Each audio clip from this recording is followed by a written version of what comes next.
Le thème qui m'a été donné,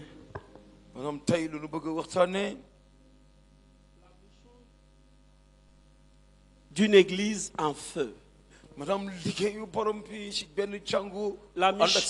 Il y a la mission d'une église en feu.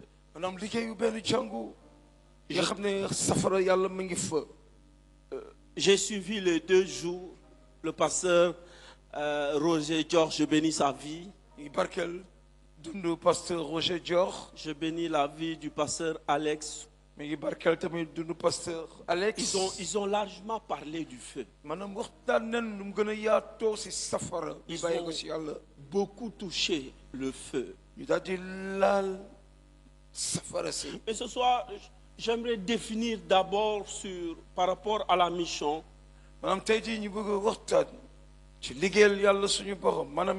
Et après ça, nous allons voir quelques aspects d'une église en feu. En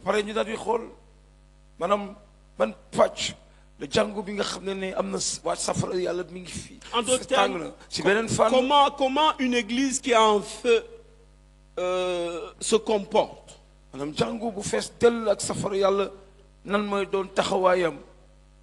Le verset de base, Hébreux chapitre 1, le verset 7. Hébreux 1, 7, la Bible dit dans Hébreux 1, 7. Hébreux chapitre 1, le verset 7.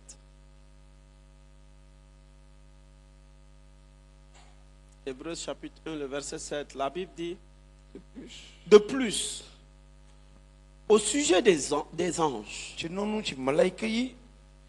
il dit, il fait de ses anges des esprits et de ses serviteurs une flamme de feu.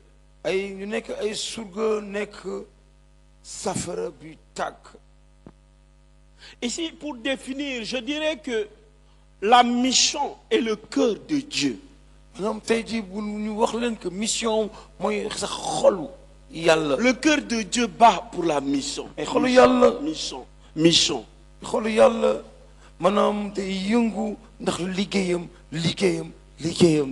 Selon la Bible, la mission est l'envoi de personnes ou de groupes de personnes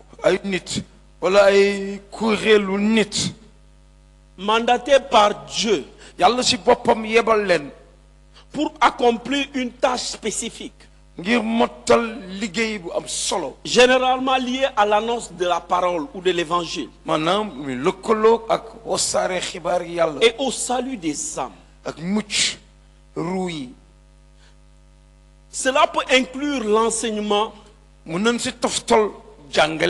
la prédication, le baptême et la création de nouvelles communautés de croyants.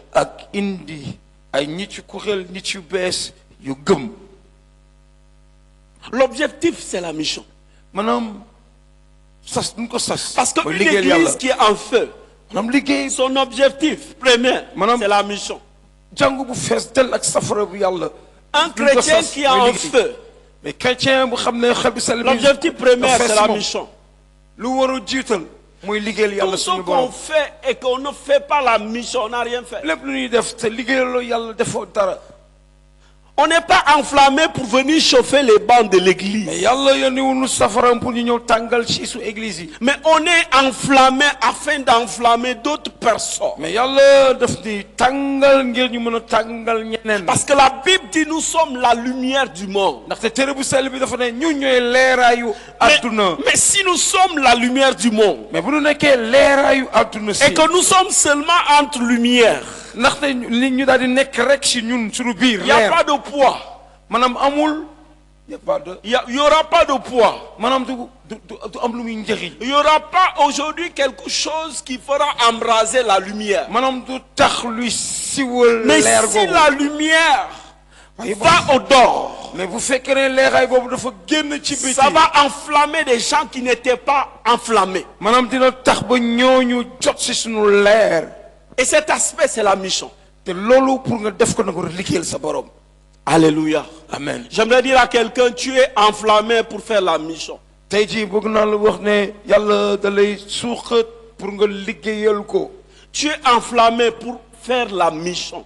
yàlla da lay suuxat Et pour nga j'aimerais que liggéeyal ça ko. puisse aujourd'hui être compris dans nos vies. ñu bëgg ko xam sunu biir dund. Beaucoup de problèmes qu'on a dans nos églises.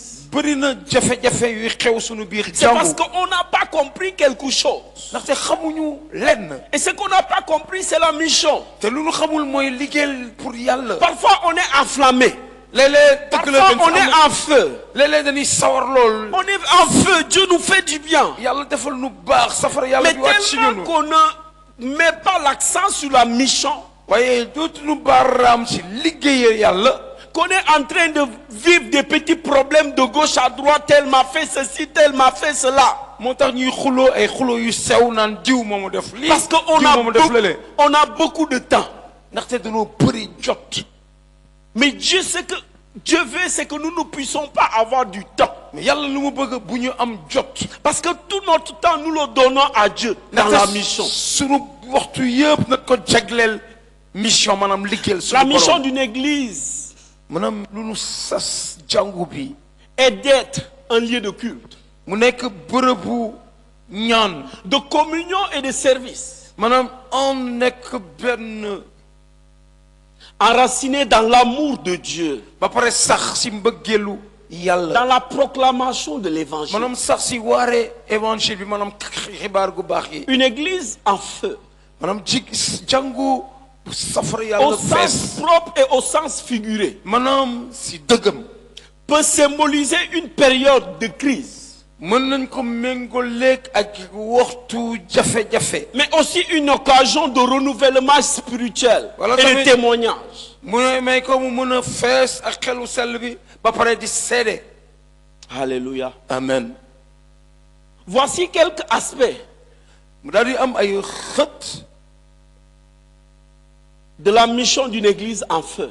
maanaam bi nga xam ne jàngul la boo xam ne safara yàlla bi waa fees na si Premier moom. point, ponc bu une njëkk église ba en feu. jàngu boo xam ne fees nag safara yàlla. Il vit dans le jeûne et la prière. Le jeûne et la prière. day dundee woor ak ñaan. Une église en feu, maanaam jàngu bu fees c'est ak une église safara qui vit dans le jeûne et la prière. day nekk jàngu bi woor di ñaan. Le jeûne et la prière. day woor di ñaan.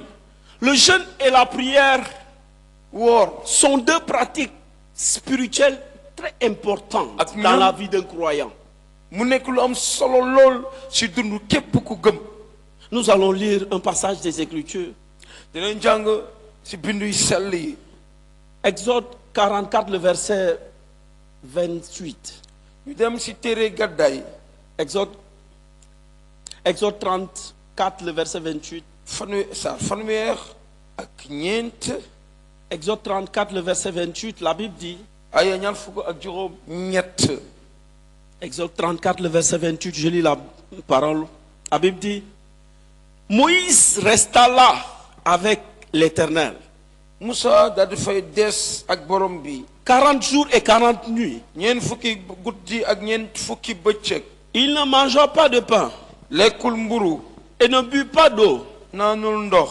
Et l'Éternel écrivit sur les tables mais yàlla daal di bind si benn taabal. les paroles de l'alliance maanaam kaddu kóllëreem. et les 10 commandements. ak fukki digle ya. Moïse est resté 40 jours, 40 nuits, il ne mangea point. Moussa nekk ñeent fukki guddi ak ñeent fukki bëccëg. Il passa du temps avec Dieu. mu daal toog diir ak yàlla. Nous avons besoin de passer du temps avec Dieu. dañoo soxla toog diir ak sunu borom. Une église en feu, premièrement pour reconnaître une église en feu. pour mën a xàmmee jàngu bu safara yàlla. C'est une église qui vit dans le jeûne et la prière. mooy jàngu buy dundee si ñaan ak woor. C'est une église qui passe du temps avec Dieu. jàngu la boo xam ne day toog diiram ak yàllam. Peut-être c'est une personne qui passe du temps dans le jeûne et la prière. xëy na nit la bu jagleel boppam woor C'est ak une ñaan. personne qui se consacre à Dieu. nit la bu jagleel boppam C'est une personne qui se met à part pour Dieu. maanaam nit bu beru pour yàlla. La Bible dit dans 2 Samuel 12 le verset 16. ñu dem si ñaari téere Samuel sax. 2 Samuel 12 le verset 16, la Bible dit. téere bu sell bi ne. 2 Samuel 12 le verset 16. La Bible dit David pria Dieu pour l'enfant mu daal di ñaan yàlla pour doom. et jeûna. woor. Lorsqu'il rentra, bu muy ñibbi. il passa la nuit couché par terre. mu daal di fanaan tëdd si suuf. David a eu un problème. mais Daouda amoon jafe-jafe. Et le problème de David suscitait qu'il passe du temps avec Dieu. jafe-jafe boobu yóbbuwoon na ko mu toog Dans le diir ak jeûne, yàlla. dans la prière, ci woor ci ñaan. pas pour lui, mais pour quelqu'un. nekkul pour moom mais pour kenn. Ici, la Bible nous parle d'un aspect. Quel est cet aspect? L'aspect d'intercéder. maanaam fii jàngu bi ñu ngi wax si benn fànn ban fànn la mooy ñaan. De prier pour quelqu'un. ñaanal De gêner pour quelqu'un. ñaanal sa moroom. Est-ce que nous passons du temps avec Dieu dans le jeûne, dans la prière? est-ce que ñu ngi toog diir ak suñu borom. Mais est-ce que aussi nous intercédons pour d'autres personnes? est-ce que ñu ngi ñaanal pour keneen. David, là, ici, là, ce qui est plus important ici, la Bible souligne quelque chose d'important. mais fii lu ëpp solo kaddu yàlla wax na fi. La Bible dit il était en jeûne et en prière. mais kaddu ki yàlla dafa ne mi ngi doon woor. Mais David était couché par terre. mais Daouda dafa tëddoon si suuf. David était couché par terre. mi ngi tëddoon si suuf. Un signe de consécration. mais loolu day wane ne day. Il montre aujourd'hui que ce qu'il fait, il le veut. mi wane ne lu muy def. Il veut que Dieu fasse quelque chose. ndaxte dafa bëgg yàlla defal ko lenn. Il se prive de son lit qui était confortable. mu bàyyi lalam bu neex. Son lit qui était moelleux. maanaam lalam bu Il a nooy. laissé son lit. mu bàyyi Il a lalam. dormi par terre. yonte yaay Daouda tëdd si suuf. C'est ce que Dieu attend parfois de nous. léeg-léeg loolu la yàlla di xaar ci ñun. Jonas chapitre 3, le verset 4 ñu à demoon 5. si téere Jonas. Jonas 3, Jonas 5. sax ñett. Jonas chapitre 3, Jonas sax ñett. le verset 4 à 5. Le verset 4 à 5, la Bible dit, Jonas 3. Jonas 3, le verset 4 à 5. La Bible sax dit, ñeent ba juróom.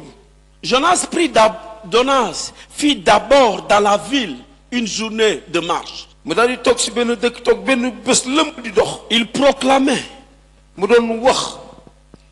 dans 40 jours, mu ne ñeent fukki fan. Ninive sera détruite. Ninive dinañ ko tas. Les habitants de Ninive crurent à Dieu. mais ñu dëkkoon Ninive daal di gëm yàlla. Ils proclamèrent un jeûne ba pare ñu ni xaatim ne dinañ woor. et s'habillèrent de sacs. ñu daal di jël ay saaku. di ko solo.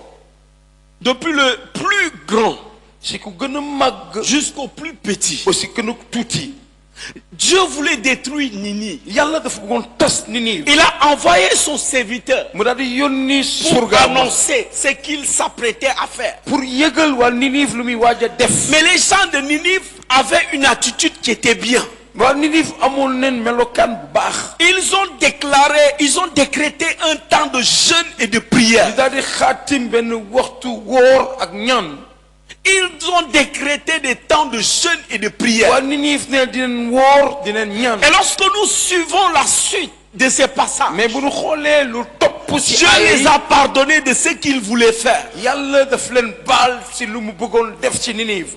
Même si ta vie n'était pas bien, même sa dund bu baaxul woon. mais si tu prends l'engagement de jeûner, de prier, mais boo jëlee sa coobare bopp. de dire à Dieu, nga ne change ma vie, damay ñaan. Seigneur, façonne ma vie, nga ne yàlla soppi que ma sama vie dund. ne soit plus le même.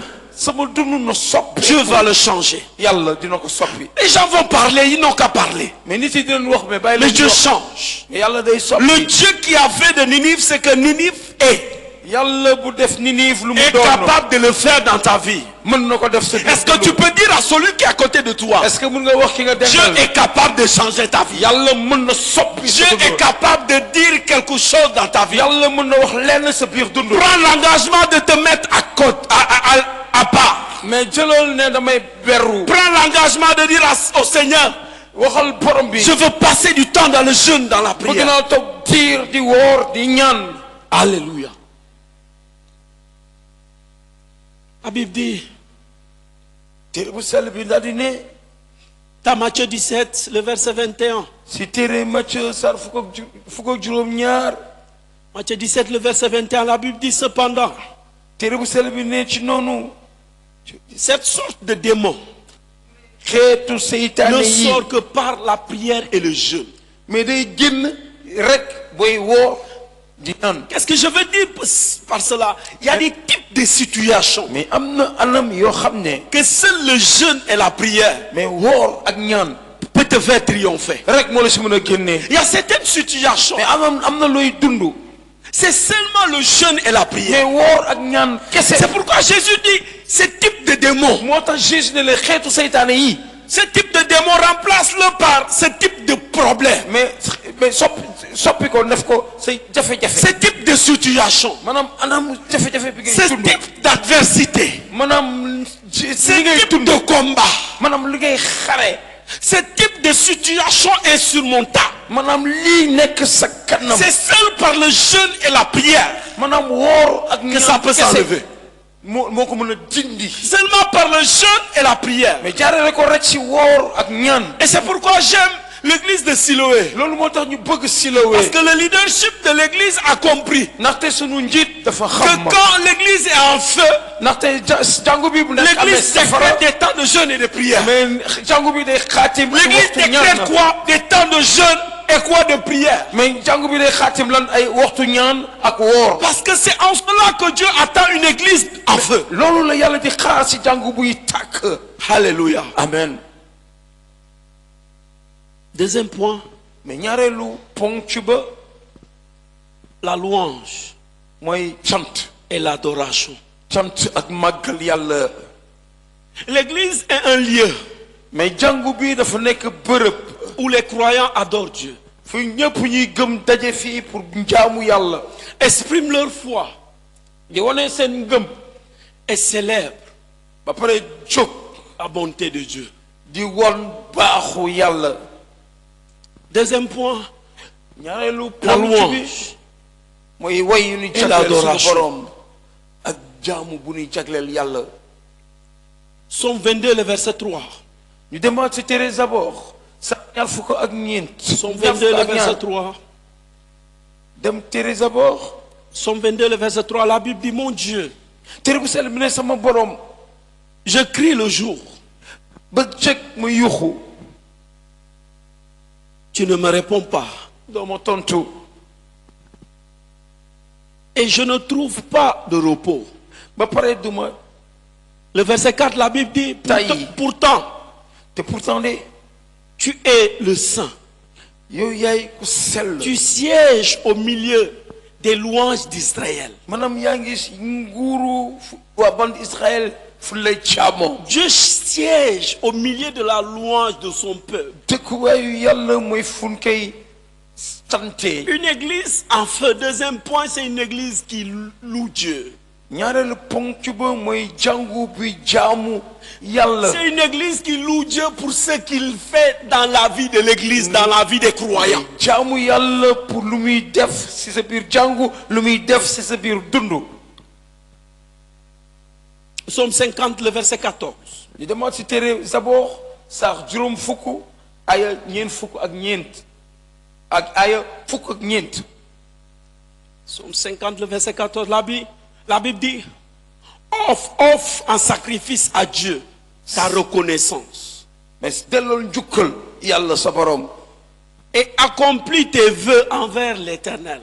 te mottalal sa yéene si sa yàlla. Lorsque la Bible dit d'offrir en sacrifice à Dieu notre reconnaissance, mais booy delloo njukkal sa borom. Dieu veut que nous puissions le louer dafa bëgg nga sant ko pour sant ce qu'il a fait dans nos vies. pour lim lu defal suñu biir dund. Imaginons si nous sommes ce que nous sommes, c'est à cause de Dieu. mais xalaatal boo nekkee li nga doon moom moo tax. C'est Dieu qui nous fait du bien chaque jour. moom moo ñuy defal baax bés bu nekk. C'est Dieu qui nous donne le souffle de vie. moom moo ñuy jox ñuy nokki di noyyi. Peut-être tu as passé des situations difficiles. xëy na am nga jaar Et jaar bu lorsque tu metti as crié à lui, nga yuuxu ko il a agi. mu daal di jëf. Pour cela, nous devons le louer. pour loolu Nous rek devons être reconnaissants. danoo ko war a delloo njukkal Pour di ce ko qu'il sant, fait. pour lu muy def. Et Dieu désire que nous soyons reconnaissants envers lui. mais yàlla dafa bëgg ñu nangu ay baax. Et la reconnaissance te fait louer Dieu. te booy nangu yàlla lu mu lay defal lu baax day tax nga cant ko.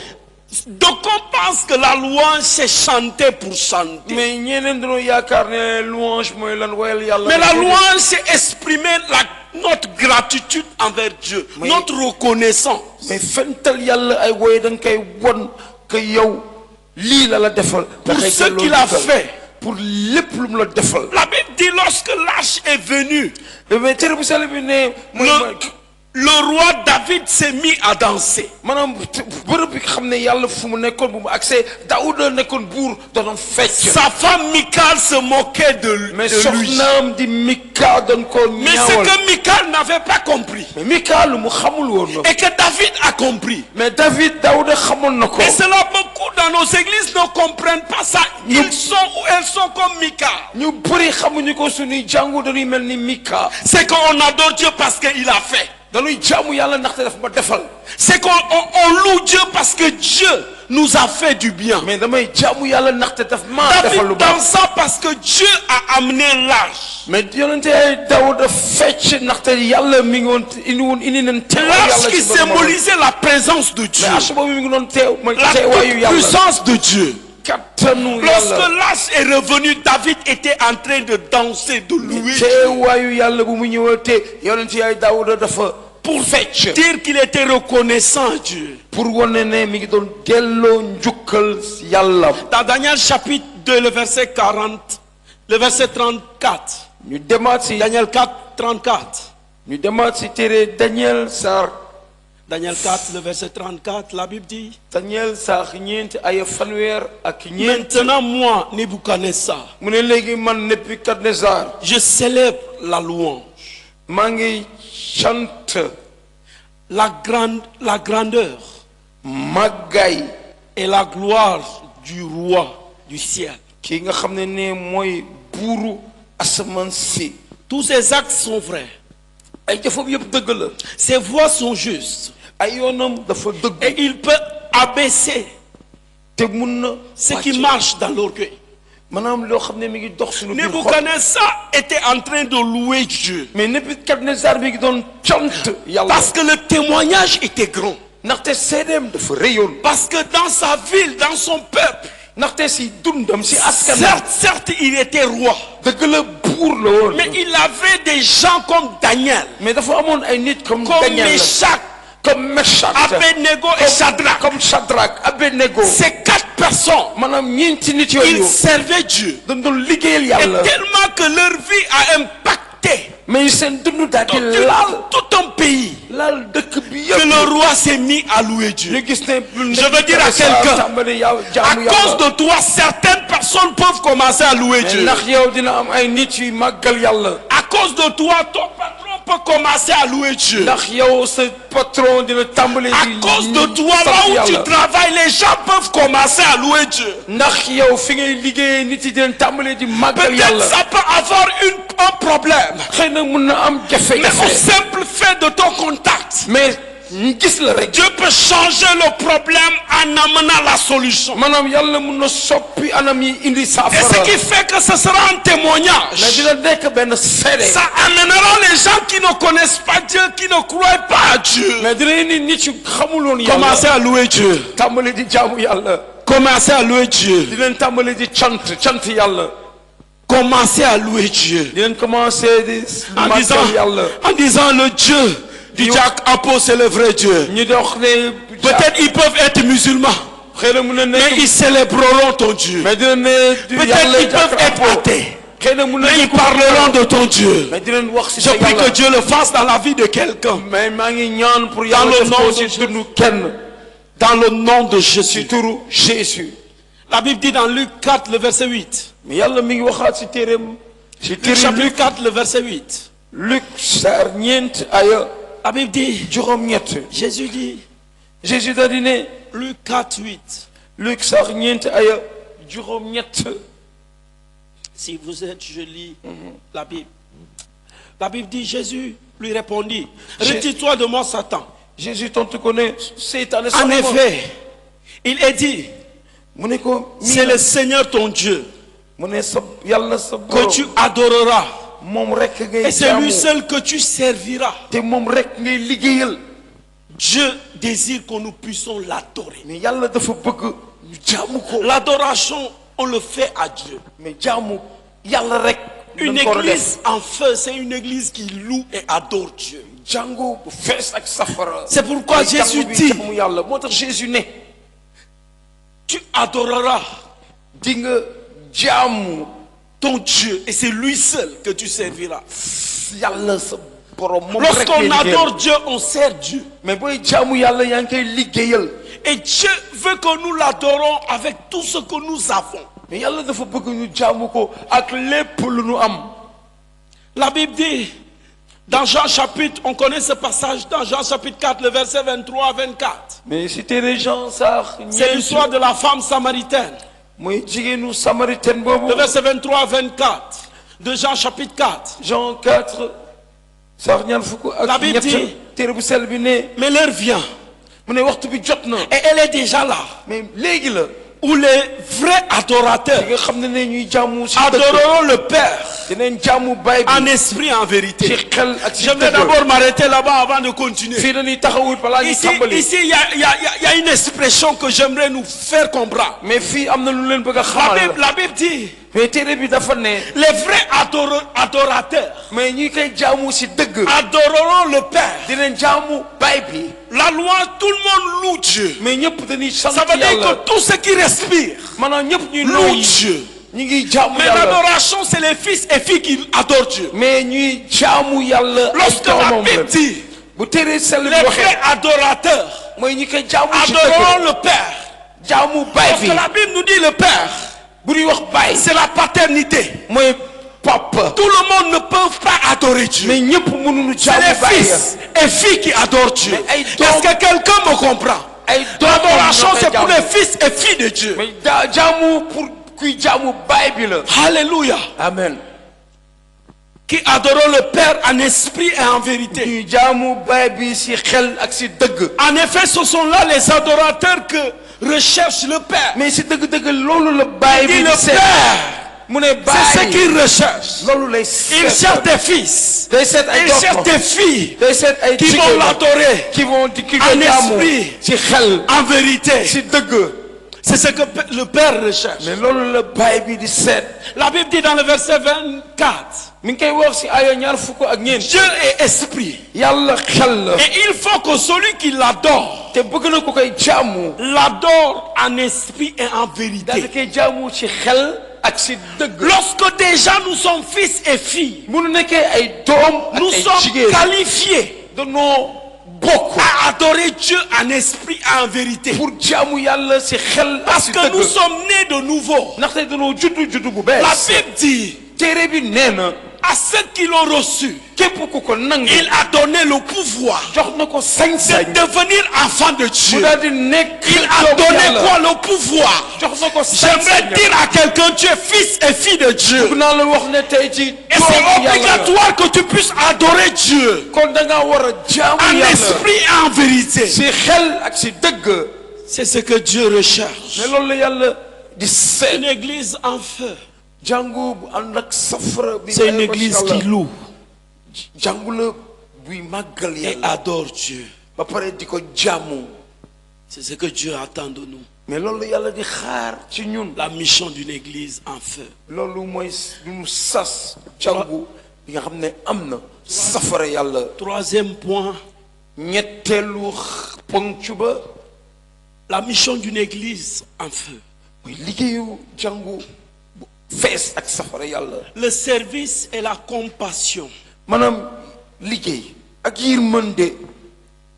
Dans le mot service, il y a le mot serviteur. maanaam si baatu service am na serviteur maanaam ngay liggéeyal sa Et le morom. mot serviteur en grec, c'est doulos. maanaam doulos mooy nga liggéeyal sa morom. Ce qui veut dire un esclave, l'esclave le plus bas de l'échelle. maanaam nga nekk wax ma sax surga mais nekk jaam. Dieu veut que nous puissions servir. mais yàlla dafa bëgg ñu nekk jaam. Que nous puissions servir les uns des autres. ñu mën a liggéeyal. Que nous puissions servir à l'église. ñu mën a liggéey fii si biir jàngu bi. Si nous servons à l'église, nous pouvons impacter les gens du dehors. mais bu ñuy liggéey si biir jàngu bi mën na laal waa mbedd bi.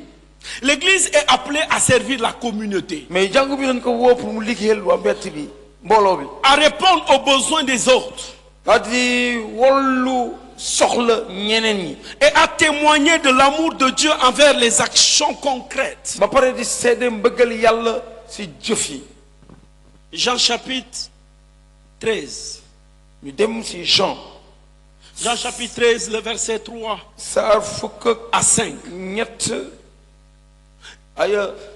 C'est le dernier soir de Jésus. mu nekkoon guddi bu mujj bu Yeesu. Et c'est avant aujourd'hui que la mort et la résurrection de Jésus, c'est le dernier enseignement que Jésus a donné à ses disciples. mu nekkoon jàngale bu mujj bu Yeesu Christa joxoon ay taalibeem. La Bible dit dans le verset 3 à 5. tere bi nee na si aya ñett. Jésus savait que le Père avait tout remis entre ses mains. Jésus xamoon na baay bi jéboon na lépp ci ay loxoom. Et qu'il était venu de Dieu. ba pare mu bàyyeeku woon ci yàlla. Et qu'il retournait vers Dieu. ba pare delluwaat ca yàlla. Et il se leva de table. mu daal di jóg si taabal bi. Il se leva de table. mu daal di jóg si kaw taabal bi. Quitta ses vêtements. dindi ay yéreem. Et prit un linge. jël beneen yére. Qu'il mit autour de sa taille. ba pare mu daal di koy teg si geñoom. Le verset 5. Ensuite, il versa de l'eau si noonu mu daal di tuur ndox. dans un bassin. ci benn pan. Et il commença à laver mu tàmbali di raxas.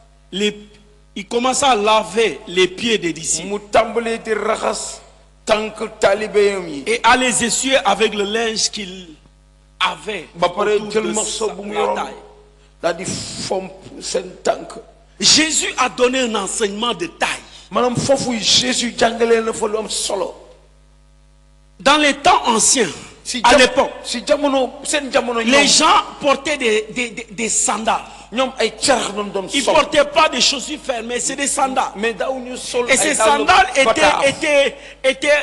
étaient fabriquées avec les peaux d'animaux là, les peaux d'animaux. maanaam ñoom ay carax doon sol ñu ko doon defaree ak ay Et deru mala. les pieds, autant avec la chaleur, s'appuyaient fort. maanaam ak tàngoor bi dañuy On gis. pouvait voir certaines personnes avaient les pieds déchirés. dañuy gis sax seen tànk yi di xar. Et Jésus, pour leur donner un enseignement concret, mais Jésus pour jàngal leen jàngale bu jax. il a commencé à laver les pieds de ses Jésus si disciples. boppam tàmbali di raxas ay tànk. Imaginons le maître ñu gis ne kilifa bi. s'abaisse suufilu.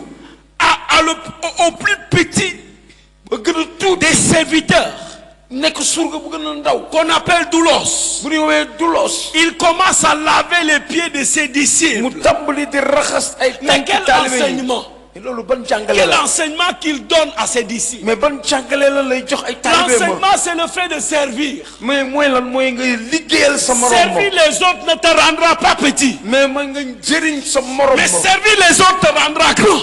maanaam nga jëriñ sa. Est-ce que je peux parler à quelqu'un? Nous aimons qu'on nous sert, c'est bien. maanaam léeg-léeg ñu dañuy liggéeyal suñu bopp. Mais baax na. servons les autres. mais nanu jëriñ suñu Jésus morom. a servi les autres pour leur donner un enseignement de mais taille. Jésus dafa jëriñ moromam pour jox la jàngale. Lorsque nous lisons la suite de ce passage, mais bu ñu xoolee lu topp ci nous aaya bi. voyons que Jésus, quand il est venu vers Pierre, mais Jésus bu mu accès si Pierre. Pierre avait refusé. Pierre dafa lànk. Jésus lui dit laisse faire. mais Jésus ne ko bàyyil ma Jésus def. l'explique. Jésus bàyyil ma def. Pierre commence à comprendre. Pierre tàmbali di xam. Il dit non seulement les pieds, mais nag nu lave-moi tout le corps. mu ne ko bul raxas ak Lave-moi tout le corps. mais sang ma sax. C'est l'enseignement que nous devons comprendre. loolu mooy jàngale Le bu ñu war a xam ma. service. liggéeyal. Quand tu sers quelqu'un, tu ne le sers pas, mais tu sers Dieu. mais bay liggéeyal nit liggéeyal loo ko mais yàlla ngay liggéeyal. Lorsque vous lisez la Bible dans Josué chapitre 1, bu ñu demee si téere Josué sax benn. la Bible dit Josué serviteur de Moïse. mu ne Jésus surga Moussa. Josué serviteur de Moïse. Josué surga Moussa. Mais Lorsque vous suivez la suite, mais bu ñu xoolee lu mu si toftal après que Moïse n'est plus, bu Moïse nekkatul Dieu change de langage. yàlla soppi Dieu waxam dit Josué, serviteur de Dieu. yàlla ne Josué Il est passé de serviteur de Moïse yàlla à serviteur de Dieu. mu daal di jógee surga Moussa nekk surga Qu'est-ce que je yàlla veux dire à quelqu'un? mais lan laa la bëgg a wax Parfois on sert Dieu en servant quelqu'un. léeg-léeg ñu ngi liggéeyal yàlla di liggéeyal nit Je ne parle pas de l'idolâtrie. waxuma xërëm Mais lorsque je vois le papa, le pasteur Wali servir Dieu, mais moo gisee parce que waree di liggéeyal et yàlla que je le sers, ba pare ma koy liggéeyal j'apprends de lui. damay jàng ci J'apprends la moom manière dont il sert Dieu. damay jàng anam bu muy liggéeyalee yàlla J'apprends de lui. damay jàng Et ci ce qui moom fera de moi quelqu'un de fort demain, quelqu'un de bien demain. loolu mooy tax ba bu ëllëgee ma nekk am Parce doole que j'ai appris à servir auprès de quelqu'un. ndaxte dama jàng di liggéey ci wetam L'on ne peut pas servir à Dieu, l'on ne peut pas servir Dieu qu'on ne voit pas. munoo liggéeyal yàlla boo dul gis Si on ne sert pas un homme, boo liggéeyalul nit bi ngay gis nous chrétiens aujourd'hui, on est en train de tordre l'évangile. ñun tey jii ñu ngi dëngal Non, je sers évangile Dieu, je suis d'accord. ñu ne da ngay liggéeyal yàlla d'accord Mais lorsque Dieu place quelqu'un, mais yàlla bu tegee nit sa kanam on sert la personne en servant la personne. mooy booy liggéeyal nit On ko sert Dieu. yaa ngi liggéeyal yàlla Alléluia. amen Est-ce que quelqu'un me comprend? Est-ce que tu peux me donner un amen bien? amen Alléluia.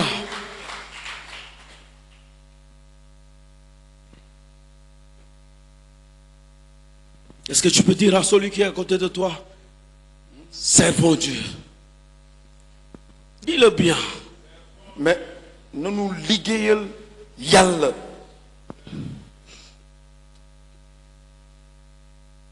Ésaïe 49, ñu dem ci téere Ésaïe le verset 15 à 16.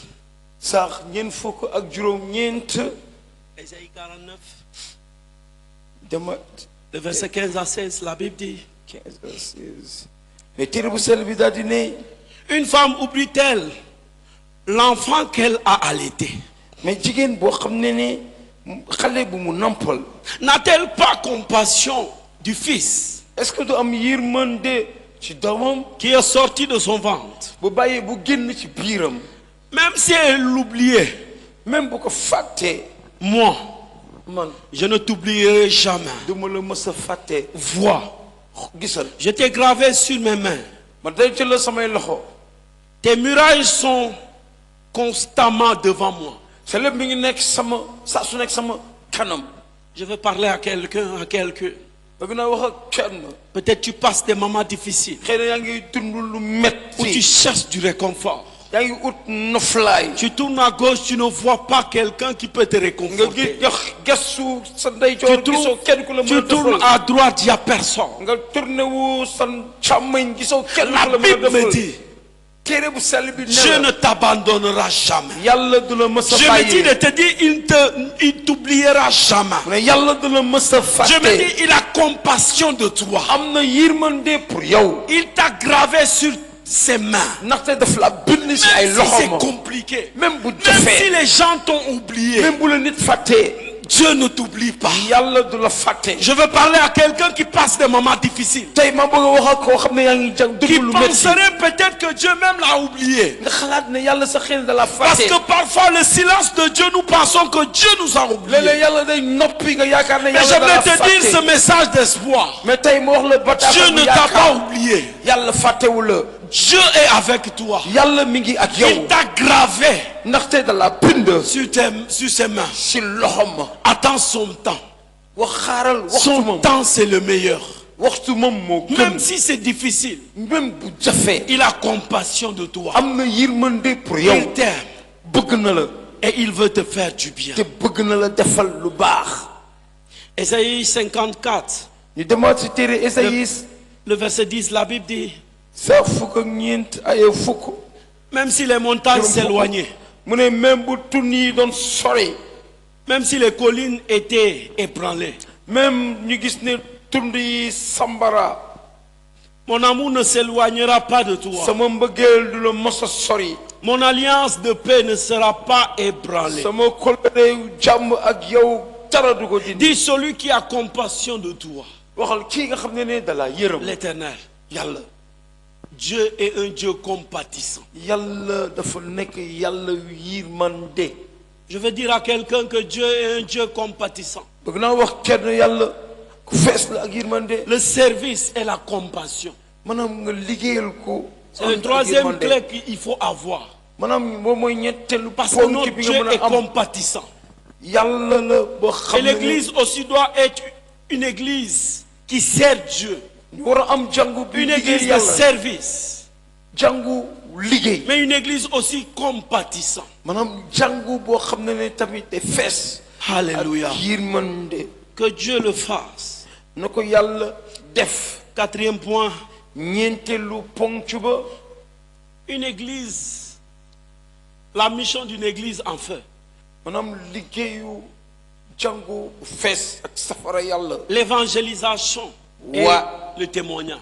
waare ak seede. L'évangélisation et le témoignage. gën a di waare ak seede. L'évangélisation waare et le témoignage. ak seede. Une église, la mission d'une église en feu maanaam sasu jàngu bu am est safara de yàlla. partager l'évangile. mooy ñu seddoo xibaar gu baax. À inviter les autres à la foi. c'est-à-dire woo ñeneen ñi ci ngëm. À les intégrer dans la communauté chrétienne. daal leen boole ci njabootu chrétien. C'est ce que Dieu désire d'une église mais loolu la yàlla di bëgg. en feu. ci jàngu bu am safara. La Bible dit dans Ésaïe 6, le verset 8. mais téere bu sell bi dafa ne ci téere Ésaïe. sax Dieu- juróom-benn. Dieu dit, yàlla ne. j'ai entendu le Seigneur dire, dégg naa borom bi daal di wax. qui enverrai-je? kan la yónni. Et qui va marcher pour nous? kan mooy dox pour ñun. J'ai répondu, me voici, envoie-moi. ma daal di tontu maa ngi nii yónni ma. Dieu cherche quelqu'un. yàlla mi ngi seet kenn. Dieu cherche quelqu'un. mi ngi seet Dieu kenn. cherche une église mi ngi seet benn qui jàngu. va se lever. bu daal di Comme jóg ko. Esaïe qui dit, me voici, envoie-moi. comme kii naan. Est-ce que tu peux être ce quelqu'un? maa ngi nii Est-ce que tu peux être ce quelqu'un est-ce que qui peut dire ce soir, à ce matin à Dieu, Seigneur, me voici, envoie-moi. maa ngi nii yónni ma. Est-ce que tu veux être ce quelqu'un? est-ce que bëgg nga nekk. Est-ce que tu veux être ce quelqu'un? mën nga nekk koo Là xam où ne. tu es, fi nga toog ko. chez toi, sa kër. l'école où tu apprends, maanaam fi ngay ton lieu jàngee. de travail, sa bërëbu liggéeyukaay. partout où tu es, fépp fooy que tu toog. dises à Dieu, me voici, envoie-moi. nga ne yàlla maa ngi nii yónni ma. Est-ce que tu veux être cette personne? est-ce que bëgg nga nekk nit Est-ce kooku. que tu veux être cette personne? est-ce que bëgg nga nekk nit kooku. Alléluia. Que Dieu le fasse. na ko yàlla def. Dieu cherche quelqu'un. yàlla mi ngi seet Dieu kenn. cherche une église. mi ngi seet benn Il dit jàngu. à Dieu, me voici. yàlla maa ngi nii. La Bible dit téere bu sell bi dafa ne. dans Ésaïe 28, le verset 19. si téere Ésaïe sax ñaar fukk ak juróom-ñett. La Bible dit, le verset 19, allez, mu ne dem leen. faites de toutes les nations ngeen des def disciples. bépp askan ay taalibe. Baptisez-le au nom du Père, du Fils et du ngeen Saint-Esprit. sob leen ci ndox ci turu baay bi doom bi ak xel bu sell bi. Dieu nous dit d'aller, yàlla mi ngi nanu dem. d'aller, nanu dem. d'aller. nanu dem. Dieu veut que nous allons. yàlla dafa bëgg ñu dem. Dieu veut que nous ne puissions pas seulement rester scotchés là où nous sommes. bëggul ñu toog rek fu mu Sortons nekk. de notre zone de confort. mais nanu génn ci bërëbu Les noflaay. hommes attendent que nous puissions aller les parler de Jésus. nit yi ñi ngi xaar ñu ci Jésus. Dieu veut que nous puissions aller. yàlla dafa bëgg. Allez, dem. allons. nanu dem. C'est pourquoi Ésaïe dit, Jésus dit, Dieu dit, qui enverrai-je? moo tax mu ne kan lay yónni. Et dans Matthieu, il dit, allez. c'est ci Matthieu mi ngi naan dem leen. Parce qu'il y a des types de personnes qui ont dit à Dieu, nous sommes prêts. mais am na nit xeetu Dieu nit yoo xam donne ne le mandat. ñu ne pare naa. Dieu donne le mandat. mais yàlla dina Il yebal. dit, si vous êtes prêts, allez. mu ne boo leen paree dem leen. Parce qu'on peut être prêt et s'asseoir toujours. ndaxte mën nga pare mais toog. Parce que c'est pas parce que c'est pas parce qu'on m'a dit, mais nekkul ndaxte dañ naa est-ce que wax je suis prêt, que je dis que je suis prêt, que pare naa nga yaakaar. que je pare nga. pars, que je peux partir. que mën naa dem. Il faut le mandat. mais dañ la war a yebal. Et dans Matthieu chapitre 28, le verset 19, te si téere Matthieu sar ñaar fukk Dieu ak donne le juróom-ñett mandat.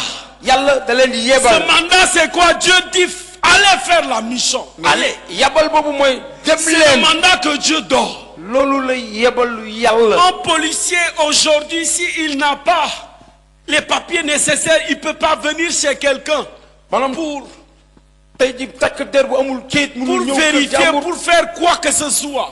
mënul def Il lenn faut un mandat de dépôt s'il veut attraper même quelqu'un. mais dafa war a dañ kaa war a yebal même bu Mais bu Dieu, kenn dans Matthieu 28, il donne le mandat.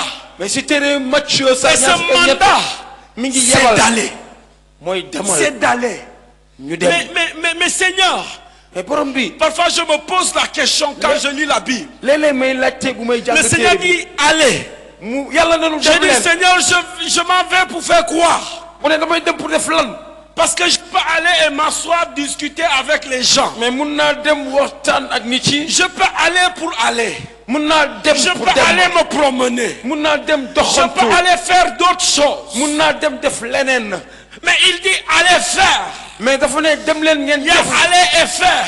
dafa am dem Allez faire. dem ak def Dieu veut que tu ailles yàlla bëgg na nga et que dem tu fasses ba pare nga des def disciples.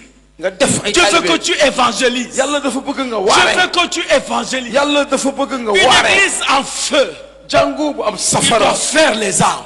dina def Le ay cœur ru de Dieu bat pour le salut des âmes.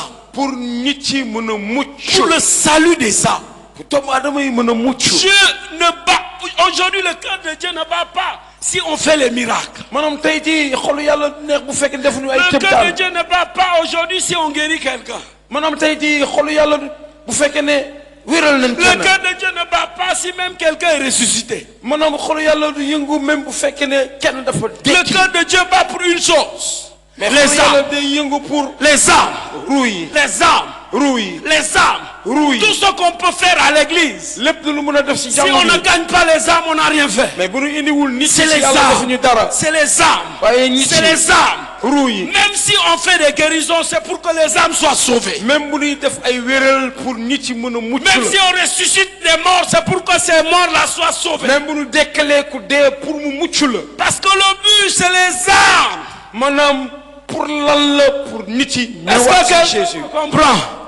C'est les âmes. pour nit yi la ruu yi C'est ñu les ñëw âmes. pour ruu yi la ñu C'est ñëw ci les âmes. yàlla On va lire Psaume ñu jàngat téere Zabor 96, le verset 3. téere Zabor Psaume Juróom 96, le verset 3.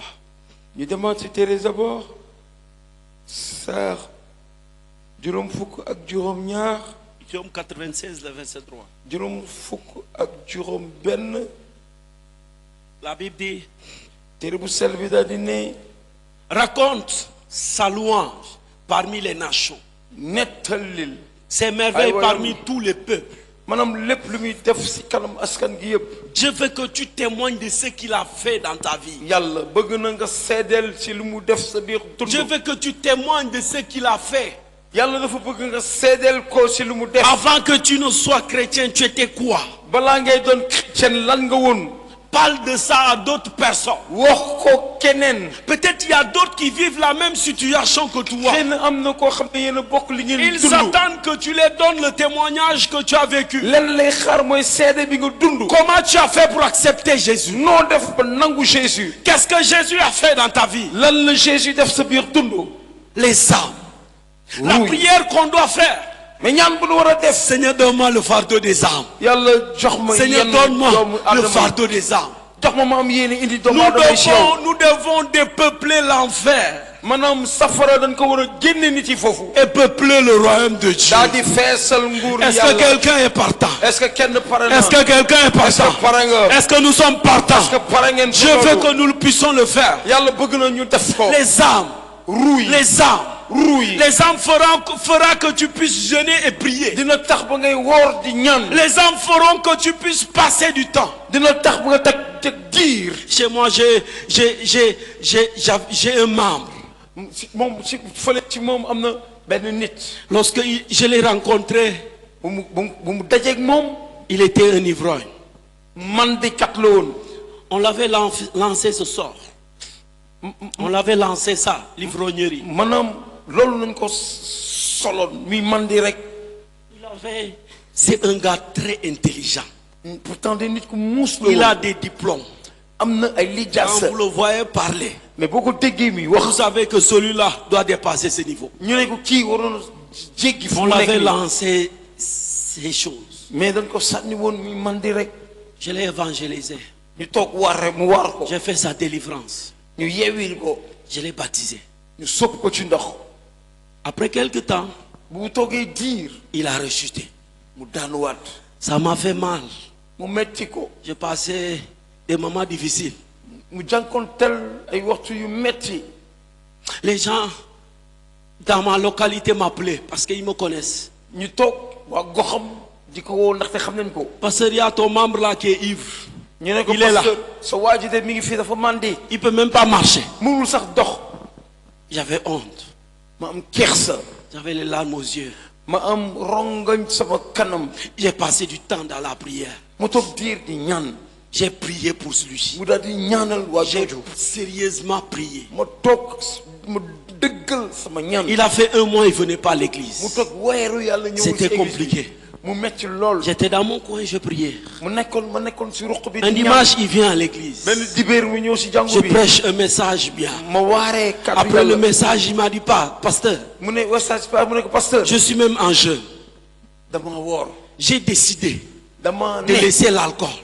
damay J'ai bàyyi sangare. décidé de dama marcher ne avec Jésus. que dinaa dox ak Jésus. Après ces moments, waxtu yooyu on bu a jàllee, prié pour le frère. ñu daal di Il ñaanal n'avait mbokk pas de boobu. travail.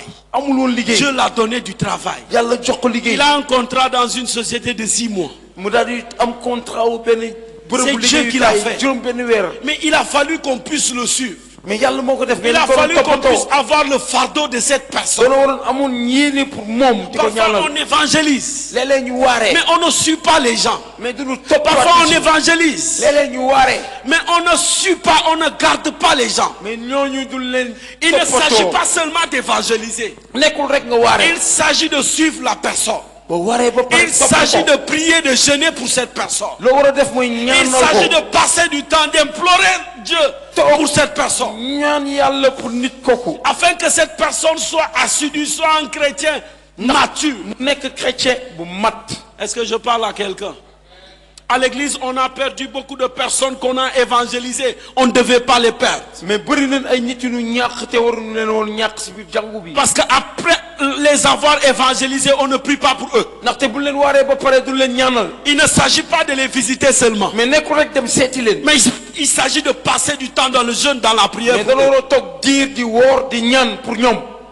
Et ce membre-là, ñu gis ne nit kooku li. c'est lui qui amène actuellement beaucoup de personnes à l'église. kooku muy indaale ñu bëri si biir jàngu Je bi. vous assure. lu leer laa leen Parce di qu'on wax. a évangélisé. ndaxte dañ kaa. On a gagné quelqu'un. ndaxte dañ kaa waaree. Que Dieu nous aide à gagner des gens. noonu yàlla dimbali ñu. Évangélisons. nanu waaree. Alléluia. amen. 5e point. juróomeeli ponk bi. L'enseignement et le discipulat. mais jàngale ba pare. Une église nga en feu. nekk taalibe. jàngu bu am safara. Lorsque l'église passe ces 4 étapes, maanaam jàngu bi bu amee ñeenti xët yooyu. l'église, Jàngu. 5e point, juróomeeli ponk bi. l'église doit se centrer sur l'enseignement et le discipulat. jàngu bi dafa war a teg baaraam si jàngale def nit yi ñu leen ay Ça veut dire taalibe. que les âmes qu'on a gagnées, maanaam ruu yu nu indi on doit yàlla. les enseigner, D'aller on doit voir- faire d'eux les disciples, dañ leen war a jàngal def leen ñu nekk ay taalibe. on doit les enseigner, dañ leen war a jàngal. on doit faire de quoi? Les disciples. dañ leen war a def ba ñu nekk ay taalibe Yeesu. Elle transmet les enseignements bibliques, ba pare yeggal leen jàngale yu jëm si Bible. guide les croyants dans leur foi ba pare si seen ngëm. et les aide à grandir. loolu daf leen dimbali pour ñu màgg. Matthieu chapitre 28, le verset 20. ñu demaat si téere Matthieu sax. Matthieu 28, fukk le ak verset 20. juróom ñett. La Bible dit, téere bu sell bi dafa ne. et enseignez-les mu leen. à pratiquer tout ce que je vous ai prescrit. ndax ñu mën a jëfee lépp lu mu leen digal. Je veux que nous enseignions. Quand tu finis d'évangéliser, enseigne les gens. ba waree ba pare jàngal leen. Enseignons. nanu jàngale. Enseignons. nanu jàngale. Enseignons les gens. nanu jàngale nit yi. Enseignons. nanu jàngale. Enseigner, c'est donner la main d'association. jàngale mooy lan mooy jàppoo joxe loxo. Que Dieu nous aide à être des enseignants. ñu yàlla dimbali ñu nekk ay jàngalekat. Jean chapitre 8. demaat ci téere Jean saar juróom-ñett. Le verset 31 à 32. Jean. La Bible dit le verset 31 à 32 de Jean chapitre 8. Jean saar. Alors il dit aux Juifs après mu wax yawut yi qui avaient cru en lui. boo xam ne gëmoon nañ ko. Si vous demeurez dans ma parole, boo leen saxee sama kàddu. vous êtes vraiment mes disciples. ay samay taalibe ngeen. Vous connaîtrez la vérité. di ngeen xam dëgg. Et la vérité vous rendra libre. te dëgg bi di leen goreel. Les gens ne sont pas libres parce qu'ils ne connaissent pas la vérité. maanaam nit yi moomuñu seen bopp na te xamuñu dëgg. Pourquoi ils ne connaissent pas la vérité? C'est parce qu'il y a personne qui peut les enseigner la vérité. ndaxte amul kenn ku leen mën a jàngal dëgg. La vérité, c'est Jésus. mais dëgg bi mooy kan mooy Jésus. Mais qui va les enseigner? Qui est Jésus? mais kan moo leen jàngal Jésus. Le Seigneur cherche quelqu'un. yàlla mi ngi seet. Le Seigneur cherche des personnes qui peuvent enseigner mais yàlla mi ngi seet ay la nit parole de Dieu aux gens. ñu mën a jàngal. Qui peuvent les enseigner la doctrine. ñu mën leen jàngal téere de la Bible. dëgg yu nekk ci téere bu sell. Le Seigneur cherche ces personnes. yàlla mi ngi seet nit yooyu. La Bible dit dans Philippiens 2 le verset 6 yàlla mi ngi naan ci téere à 8. sax ñaar. Philippiens 2 6 à 8, la Bible dit téere bu sell bi dafa ne. lui qui est de condition divine. moom mi nga xam ne anamu yàlla la. Il n'a pas regardé son égalité avec Dieu xoolul que moom ak yàlla benn nen. comme un butin à préserver. mu mel ni lu mu waroon sàmm. Mais il s'est dépouillé lui-même mais dafa futteeku boppam. en prenant une condition de serviteur, mu daal di jël melokaanu surga. en devenant semblable aux êtres humains, mu daal di niroog mindeef. reconnu comme un simple homme. ñu daal di koy xool mu nekk nitu nen. Il s'est humilié lui-même mu daal di suufeelu boppam. en faisant preuve d'obéissance jusqu'à la mort, mu daal di déggal ba keroog muy même dee. la mort sur la croix. même buñ koy daaj ca bant ba. Jésus donne Jésus day un enseignement. joxe benn Il jàngale. était égal à Dieu, dafa kiif mais la woon il ak s'est yàlla. dépouillé lui-même mais mu bàyyi en prenant la forme d'un serviteur, jël melokaanu d'un simple surga. homme. jël melokaanu nit. On peut enseigner par notre style de vie. mën nañ ko xool ci nu ñuy On dundee. peut enseigner par notre qualité de vie. mën nañ jàngale On ci peut suñu enseigner dund. par la manière aujourd'hui qu'on se comporte. maanaam mën nañ jàngale sax ci suñu melokaan. L'enseignement, c'est pas seulement parler. jàngale nekkul rek di On wax. peut enseigner par ce qu'on fait, mën nañ jàngale ci lu ñuy def. par les actes qu'on pose. ci jéego yu ñuy teg. Et le Seigneur veut que nous puissions enseigner les te autres, yàlla dafa bëgg ñuy jàngal ñeneen ñi. mais que nous puissions aussi avoir des disciples. ba pare ñu am ay talibé. Mais pour être disciple, il faut aujourd'hui vouloir être un disciple. mais pour nekk talibé da nga ko war a am yéene bëgg ko doon. Si je ne connais pas aujourd'hui, je peux demander à mon frère de m'apprendre. ba ma xamul ma daal di wax sama mbokk na ma jàngal. Ce qui fatigue beaucoup d'églises, luy sonnal ay c'est que jàmm les yu gens bëri. ne sont pas enseignés et ils ne veulent pas être des disciples. maanaam nit yi du leen jàngal ba pare bëgguñu doon ay talibé. loolu mooy sonnal jàngu yi. Quelqu'un va dire, je veux être comme le Jack Haïti. am nañ ko leen bëgg naa doon comme Thiago Haïti. Haïti. Je veux faire les choses comme lui. bëgg naa def yëf yi comme moom. Mais il n'est pas né. Il a commencé avec ça. mais juddugul rek def lii déedéet. Il a fait des étapes pour arriver au niveau qu'il est arrivé. am teg ay jéego ba agsi fi mu egg. Et pour arriver à son niveau, il faut apprendre de lui. mais pour àgg fu mu àgg. da nga Il war a faut jàng ci apprendre moom. de lui. war a jàng ci moom. C'est comme un pasteur disait à un de ses fils, comme benn pasteur doon wax benn si benn doomam. ne fais pas de mon apocalypse ta genèse. maanaam bul def sama. Est-ce que sama quelqu'un jàppante me sa comprend? tàmbali. Il dit ne fais pas de mon Apocalypse ta Genèse. mais bul def sama jeexaltel sa Ça veut tàmbali. dire que là où moi je suis en train de finir, ne commence pas là-bas. mooy wane ne moom fu muy jeexale bu fa tàmbali. C'est l'enseignement, il faut apprendre. jàngale la da nga Pour war a devenir jàng. quelqu'un, il faut apprendre. pour mel ni nit. Une da nga église war a en feu, c'est jàng. une église aujourd'hui qui fait quoi? C'est une église qui enseigne. mais jàngu bu am safara mooy C'est une jàngu bi église jàngale.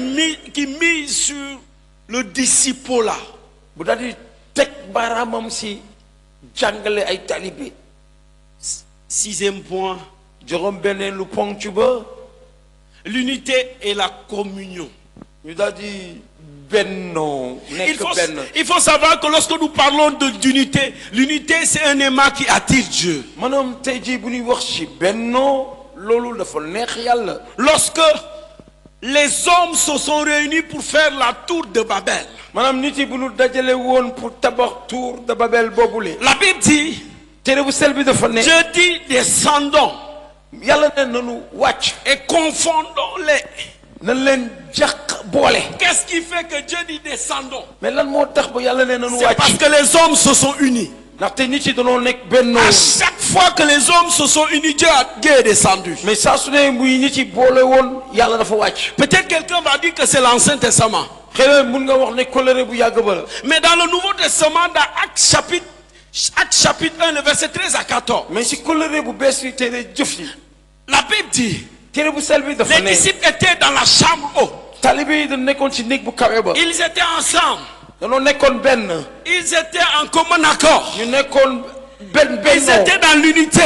ñun bennoo Et woon. le résultat de cette unité, mais bennoo boobu lan la leen jural. c'est que le Saint-Esprit est descendu. xel bu sel bi dafa wàcc. L'unité attire Dieu, c'est un aimant. maanaam bu ñu nekkee benn day woo yàlla. Vous ne day tax savez yàlla pas yàlla. la force de l'unité. mais xamu leen doole bu C'est bennoo am.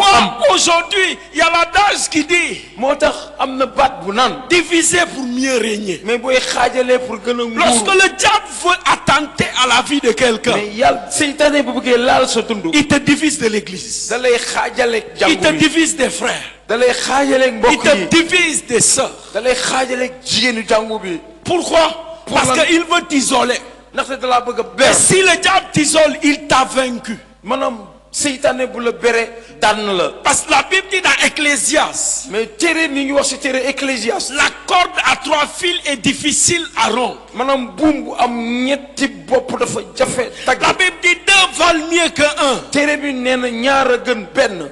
Si on est 2, bu nu nekkee si ñaar quelqu'un tombe, kenn bu daanu. l'autre va le relever. keneen ci dina ko yëkkati. C'est la force de l'unité. loolu mooy doole Et bennoo. l'église là, on est un corps. maanaam jàngu bi dafa war a nekk benn Et yaram. quand on parle d'un corps, te bu ñuy wax benn il y a yaram. la tête, am na bopp. il y a les mains, am na loxo. il y a les pieds, am na tànk. il y a tout ce qui représente le corps. am na lépp luy yaram am. Au fait, le corps, c'est un package. maanaam yaram Et dans ce package, lépp la. il y a tout. am na lépp.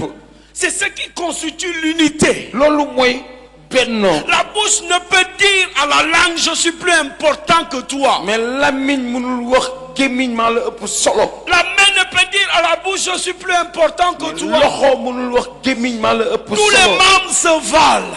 mais ñoom ñëpp ñoo bokk benn À cër. l'église, tous les membres se valent. ci biir jàngu bi ñëpp On benn est nanu. tous égaux. ñun ñëpp benn nanu. On est un corps. benn yaram nanu. Mais il y a plusieurs quoi? Membres. mais bëri na ay cër. Alléluia. amen. L'unité. bennoo. L'église est le lieu de rassemblement mais jàngu bi nekk na bërëb boo xam ne ñëpp fi ne ni daje. pour les croyants. pour képp ku gëm. Favorisant la fraternité, day tax ba ñu am diggante bu la tax. le soutien mutuel di jàppalante. et la construction des relations solides. ba pare ñu am ay diggante yu dëgër. L'église, jàngu bi on est appelé à être unis. dañu woo pour ñu bennoo nekk On benn. est appelé à être en communion. c'est-à-dire woo pour ñu am diggante bu L'église, ratax. c'est une famille. mais jàngu bi benn njaboot nanu. Lorsque la mission d'une église en feu, maanaam sasu jàngu bu am c'est safara. l'unité benn et la la communion. ñu daal di nekk Et benn. lorsque nous parlons d'unité et communion, te bu ñuy wax ñu bennoo. on parle de famille. on parle De famille. dañuy wax si Et dans une njaboot famille, il y a des parents. te si biir njaboot dañuy Dans am ay une famille, il mbokk y a des grands frères. am na ay mag Dans une famille, il y a des petites sœurs, des petits frères. si biir njaboot am na ay mag ak ay L'église rakk est une famille. mais jàngu bi benn njaboot la L'église, on est un. ñu ñëpp benn lañu. L'église, on souhaite que tout le monde réussisse. dañuy bëgg dañuy am Lorsque yéene quelqu'un réussit, nous tous, on est joyeux. bu kenn amee ndam ñun ñëpp dañuy am Lorsque ko dañuy quelqu'un est kontaan en joie, nous tous, on est en joie. bu kenn amee mbégte ñun ñëpp Lorsque dañuy am mbégte quelqu'un est dans la tristesse, nous tous, on est dans la bu tristesse. kenn amee tiis ñun ñëpp C'est am ça la tiis famille. loolu mooy njaboot Et il nous faut comprendre aujourd'hui, mais danoo war a xam tey ci une église, la mission d'une église en feu, maanaam sasu jàngu bu am safara c'est qu'on doit être une famille. danoo war a nekk njaboot Lorsqu'on est enflammé, bu nu feeseeg safara yàlla les disciples, lorsqu'ils étaient enflammés, mais talibé yi bu amee bu nu lorsque feeseeg la flamme est safara venue, bu xel bu sell bi ils étaient wàccee unis. danoo nekkoon benn Ils avaient la communion. ñoom ñëpp Ils étaient en ànd. famille. La Bible dit, mais téere bi dafa ne ils faisaient tout ensemble. dañ doon def lépp ñoom Ils ñëpp partageaient tout en commun. doon séddoo lépp Ils faisaient tout ensemble. lépp ñoo ko doon bokk Il n'y avait pas ça c'est pour moi, ça c'est pour toi. amul lii yaa ko moom lii maa ko moom Ce qui t'appartient m'appartient. mais li ma am yaa ko moom Ce qui m'appartient te t'appartient. yow li nga am maa ko moom C'est ça la famille. loolu mooy njaboot Alléluia. amen C'est ça la famille. mais njaboot noonu lay mel Il nous faut revenir dans les principes. mais dañu war a ñëwaat Ce que si je donne comme ça, c'est les bases. mais yàlla jox nu Qui ko va aider l'église à grandir. si nu war a sukkandu ko Qui va nous aider en tant que croyants daf ñuy dimbali ñun à gëm avancer. ngir mën a dem ca kanam La famille. njaboot C'est comme ta famille. dafa mel ni À la maison. sa njaboot bi nga bàyyi sa L'église, kër c'est une famille. mais jàngu bi njaboot la Et on s'aime. danoo bëggante On s'aime. danoo bëggante Les membres d'une même famille, on peut se frotter. mais même bu ñu bokkee benn njaboot léeg-léeg ñu laale Mais on ne peut pas se blesser. waaye duñu gaañante Est-ce que je veux parler à quelqu'un? C'est triste quand on voit dans l'église dafa tiis ma gis si biir jàngu bi les gens qui ne se parlent pas. ay nit yu xuloo duñu waxante Les gens qui viennent à l'église, ils prient, ils ne se parlent pas. ñuy toog si biir jàngu bi di ñaan Le te culte duñu wax fini, ils rentrent chez eux. culte bi jeex On n'a rien ñibbi. compris. ñu def noonu On xamuñu n'a rien compris. xamuñu On peut avoir des problèmes. mën nañ am jafe-jafe On règle ce problème. ñu saafara On ko continue de marcher. ñu tàmbaliwaat ànd Parce qu'on a besoin de tout un chacun. ndaxte dañoo soxla ku C'est ça, nekk si ñun. l'église. mais loolu mooy jàngu bi C'est ça une famille. loolu mooy njaboot Et c'est ce que Dieu veut que nous puissions savoir. loolu la yàlla bëgg ñu xam C'est ce que Dieu veut que nous puissions être. loolu la yàlla bëgg ñu nekk Je parle au groupe de louanges. ñu ngi wax si kuréelu woy Dans nos églises, c'est le groupe de louanges qui ont plus de problèmes. mais groupe de louange ñoo Dans ëpp toutes nos jafe-jafe églises. maanaam ci église yëpp Il faut vous aimer. na ngeen bëggante Il faut vous respecter. ku nekk jox cër sa Il faut morom savoir que vous êtes une famille. xam leen ne benn mbokk ay Il mbokk ngeen faut arrêter les commérages et petites paroles de gauche à droite. waxu suuf ngeen Ça détruit l'église. waxu suuf day yàq jàngu bi Il faut arrêter que moi j'aime celui-là, je n'aime pas celle-là. bul ne kii laa bëgg bëgguma kële Il faut aimer tout le monde. bëggal ñëpp Il faut respecter tout le monde. jox cër ñëpp C'est comme ça aujourd'hui que nos louanges là ne montent pas. loolu moo tax suñu woy du L'adoration yëg ne monte pas. moo tax léeg-léeg woy yi ñuy jagleel yàlla du yëg ci kaw Vous êtes asamaan si. divisés entre vous, mais vous venez chanter. da ngeen di am xaaj ak seen biir ba pare ngeen taxaw fii di woy L'atmosphère est compliquée, on prie, il n'y a rien parce que c'est vous. dañuy ñaan dara du xew ndaxte yéen la Ma prière, c'est que Dieu vous restaure. ñaanam Que s'il y mooy avait des relations gâtées, que Dieu restaure. bu amoon diggante bu njagas na ko yàlla Et je defaraat parle au groupe de louanges, il y a des relations qui sont gâtées, que Dieu restaure ces relations. am na ay diggante yu njagas mais Dans na ko le yàlla nom de defaraat Jésus. ci turu Que Jésus Dieu vous fasse grâce. amen Alléluia. amen La compassion, l'unité. nekk benn En cas d'incident, bu nu amee ay jafe qu'il soit physique ou spirituel, mu nekk ci sa yaram wala ci baatin l'Église se concentre sur mais jàngu bi da si bàyyi xel la guérison wér et la reconstruction.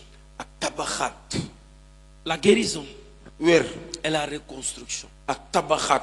Il y a des vies qui sont détruites. am na ay dund yu yàqu. Il y a des vies qui souffrent, qui sont malades. am na ay dund yu feebar. Ce matin, certaines personnes sont là. tey am na. Et Dieu va guérir. te yàlla dina wéral. Dieu va construire ce qui était défait. yàlla dina tabaxaat lu yàqu woon. Soutenir les membres de la communauté dans leur douleur. jàppale mbokk yi seen naqar. Les aider à surmonter les traumatismes. jàppale leen bu ñu amee ay jafe-jafe. Et à reconstruire ñu tabaxaat les liens. diggante yi. C'est ce que Dieu veut faire. mais loolu la yàlla bëgg a def. La Bible dit dans Jacques 5, le verset 15. loolu yàlla ne si téere Jacques 5, le verset 15. ay fukk ak juróom. Jacques chapitre 5, le verset 15. La Bible dit, téere bi nee na. Jacques chapitre 5, le verset 15. Jacques sax juróom ay fukk ak juróom. La prière de la foi sauvera le malade. ñaan bu ànd ak ngëm day muccal. Et le Seigneur le relèvera. te yàlla dina ko yëkkati. S'il a commis des péchés, même bu bàkkaaree. il pardonne, le pardonne. dina ko baal. Le pardon lui sera accordé. baale dinañ ko jegleel. La Bible dit la prière de la foi sauvera le malade. téere bu sell bi nee na ñaan bu ànd ak ngëm de. La prière avec foi sauvera le malade. ñaan bu ànd ak ngëm de. Il y a des gens qui sont là malades. am na ñu fi nekk feebar. Je crois et j'ai une ferme assurance ce matin. gëm naa tey suba Si vous avez cette foi, boo leen amee ngëm boobu. que Dieu peut vous guérir et il va vous guérir. que yàlla mën na leen Dieu le fera. yàlla dina ko def. Il y a des personnes, peut-être tu veux que Dieu te relève.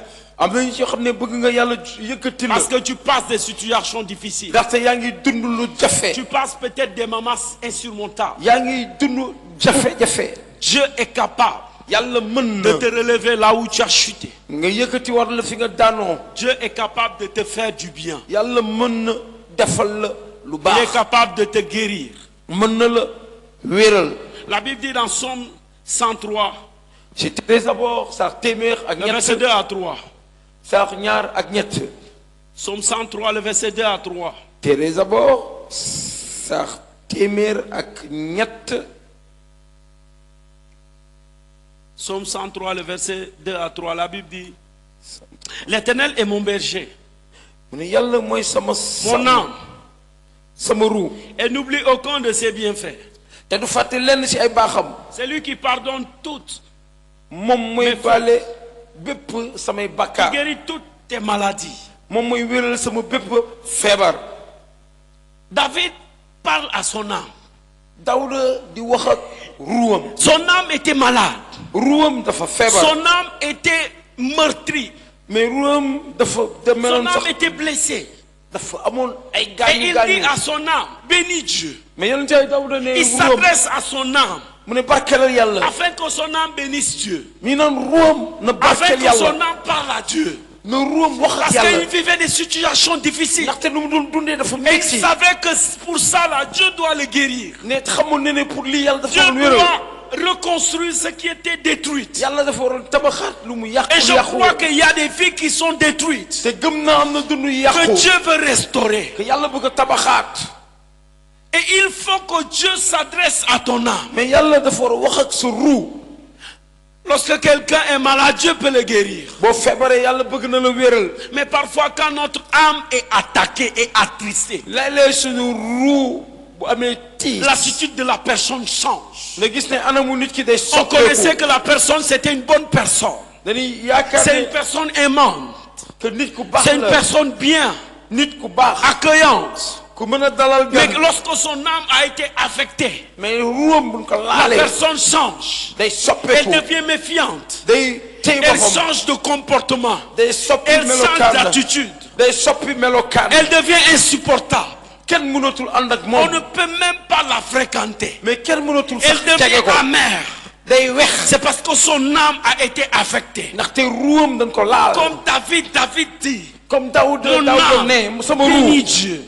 barkeel Je yàlla. prie que Dieu guérisse l'âme de quelqu'un ce mais matin. ñaan yàlla Je barkeel prie que ruu Dieu, kenn. toi qui souffres, guérisse ton âme. yow mi am Que Dieu puisse guérir ton âme. yàlla wéral Si sa ton ruux. âme a été affectée, bu fekkee quelle ne sa qu'en ruux soit yàlla la ko daal. difficulté, ak nu muy quelle mënta qu'en toll. soit l'épreuve, ak nu mu mënta quelle qu'en toll. soit la personne qui t'a fait du mal, ak nit ku la je mënta def prie lu que bon. Dieu te restaure.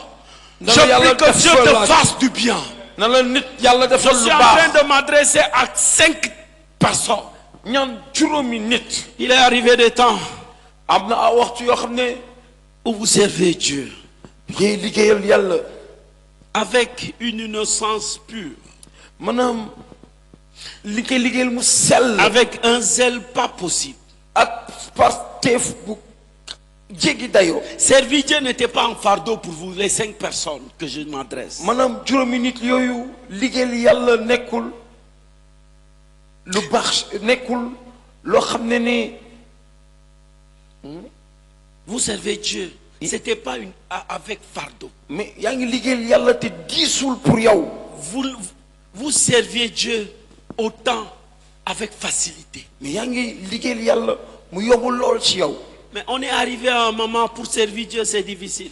nga daal di ak si waxtu boo xam ne même pour liggéeyal sa borom mu jafe la lool. C'est comme servir Dieu est devenu un fardeau pour vous. mu mel ni liggéeyal yàlla yéen bu diis la pour Même yow. venir à l'église, c'est compliqué. même pour ñëw si jàngu bi sax lëj na. Parfois, vous venez à l'église parce que vous ne voulez pas que les gens vous disent pourquoi vous n'êtes pas venu à l'église. léeg-léeg ngay ñëw si jàngu bi parce que bëggoo nit yi woo la nekk lu tax ñëwuloo. Les 5 personnes que je parle.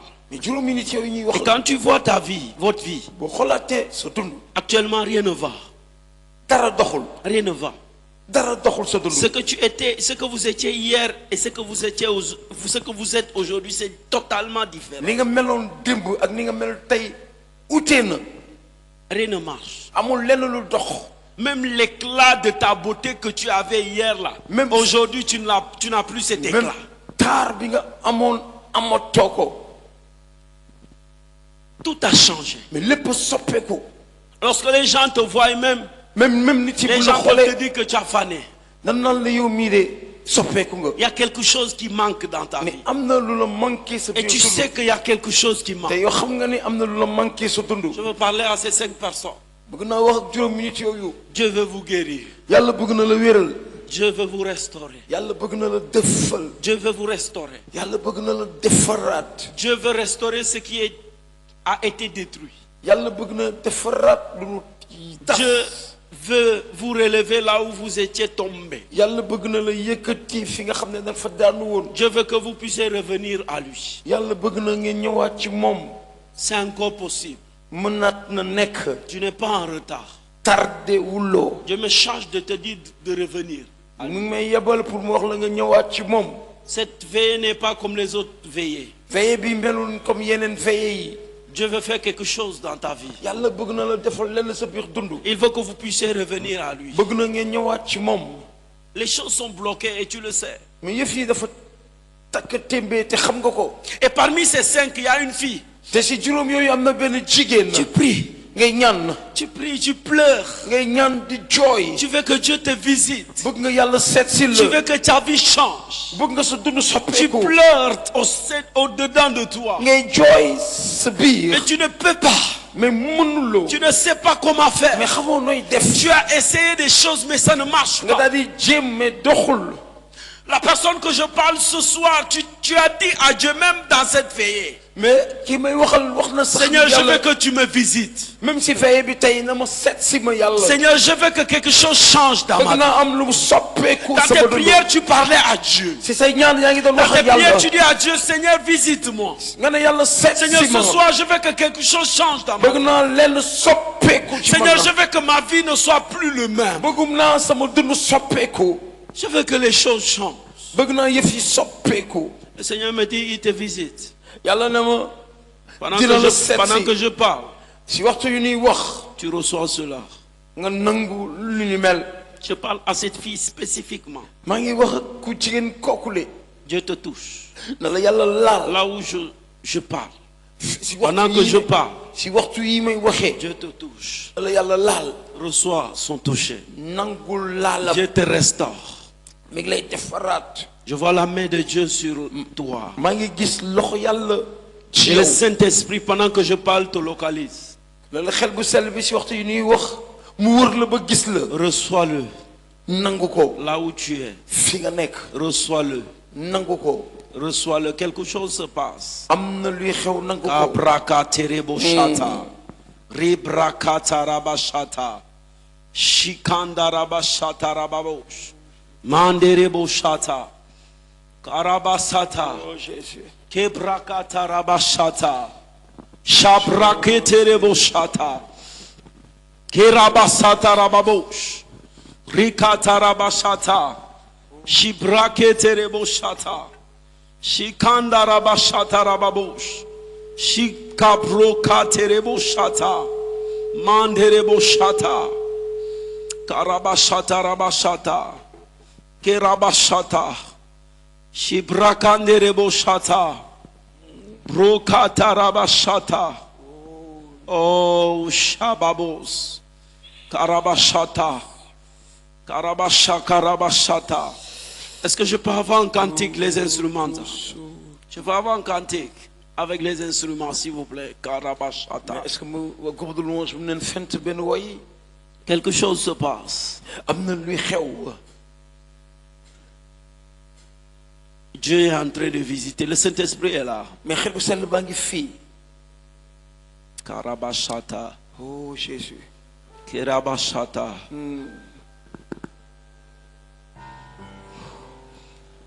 Allume ton feu, Seigneur. Encore une fois. Karabashata, rabashata. Non, les instruments seulement. Karabashata, rababosh. Kerabashata, rabashata. Le Saint-Esprit est là.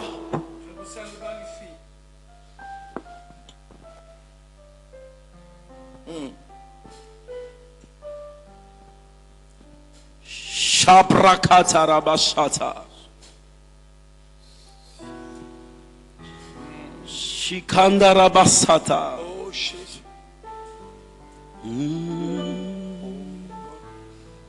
Kererebo sheketerebos. Kenda rabasata. Karabashata. Shikata rabashata. Encore une fois. Seigneur, allume. Encore une fois. Allume ton feu. Encore une fois. Hey, Shabrakatarababosh.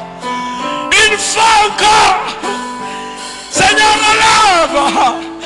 Hey, une fois. Une fois. Une seule fois. Hey, Jésus.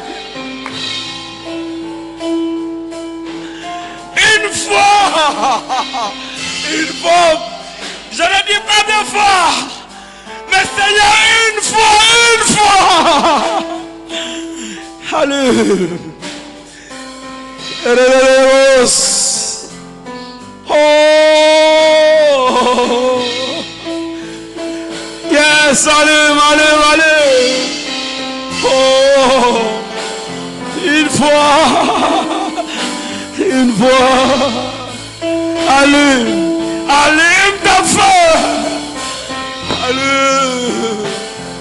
Allume. Oh.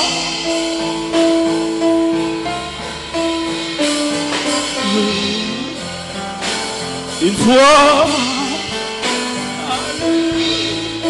Erarabaskanderebos. Erabasokatarababos. Une fois. Le Saint-Esprit est là. Une fois. Seulement une fois. Une fois.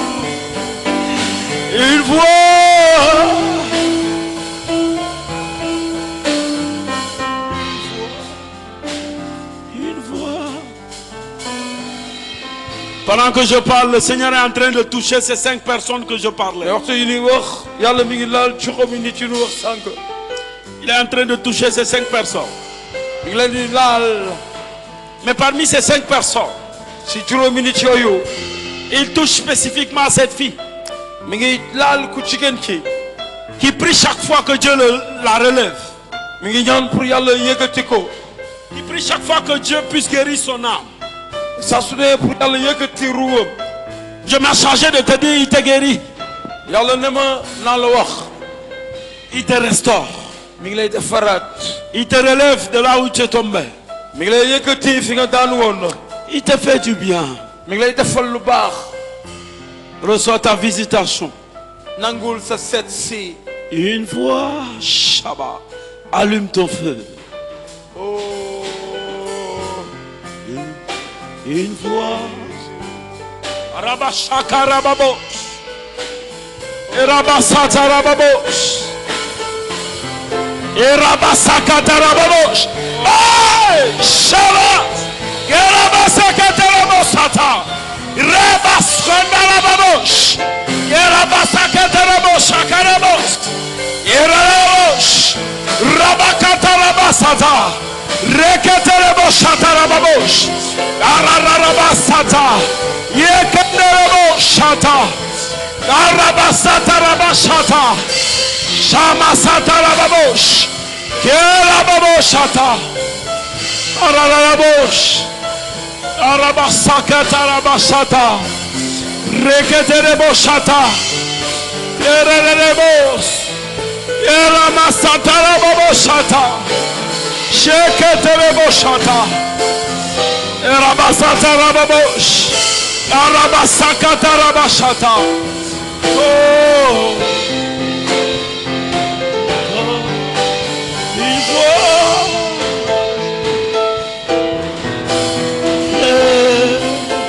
Encore. Une fois.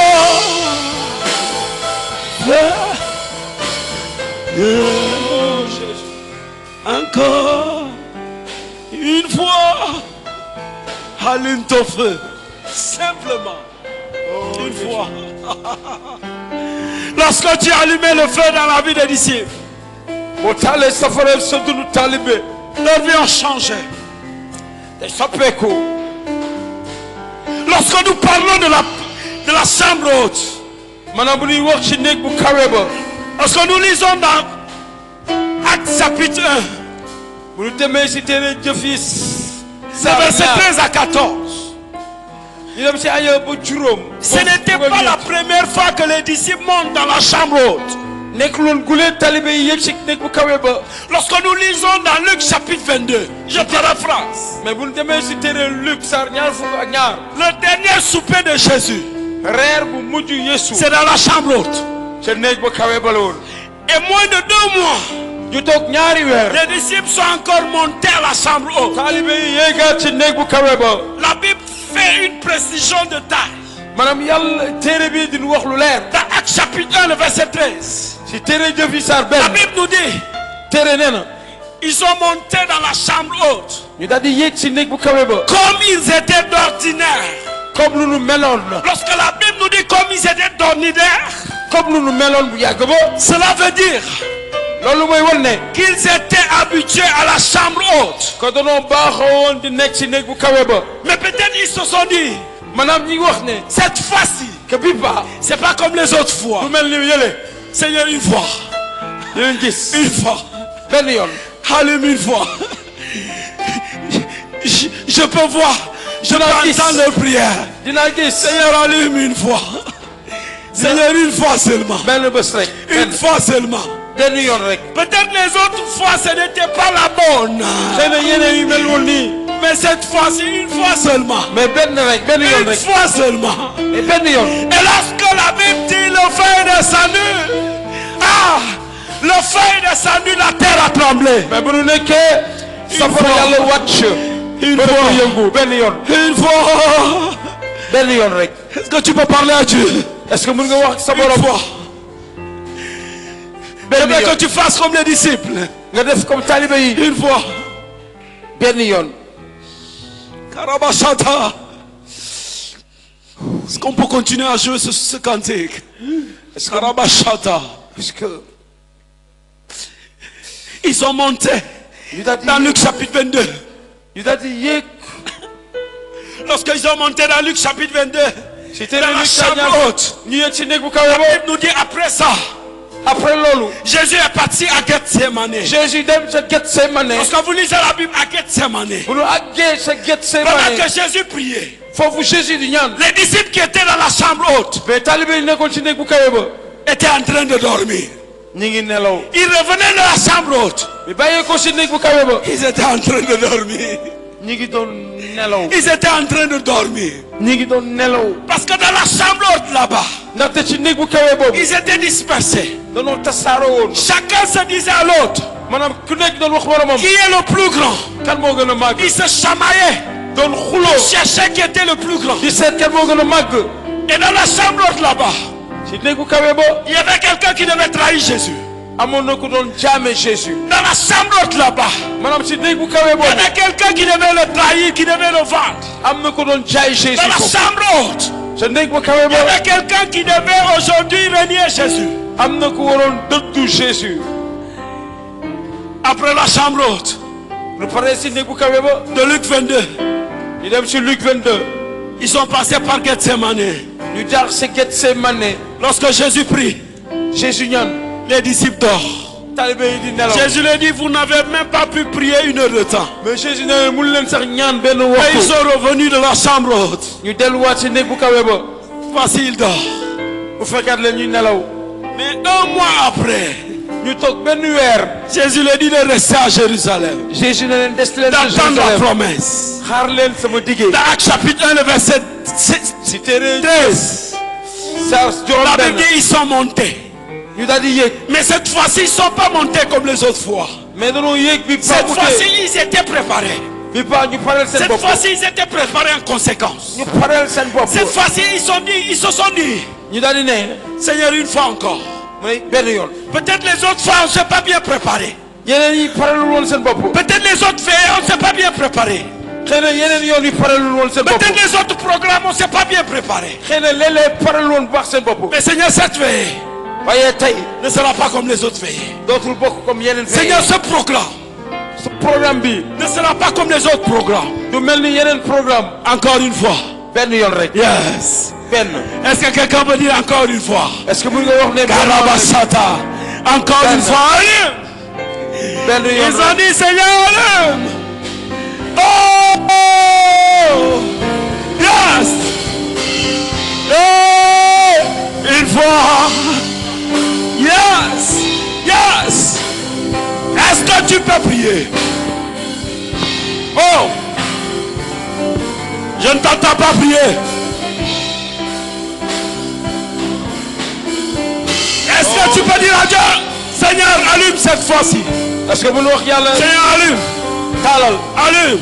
taalal. Seigneur, allume. taalal. Allume. taalal. J'aimerais te pouvoir prier. J'aimerais que tu pries. taalal. Oh, une fois.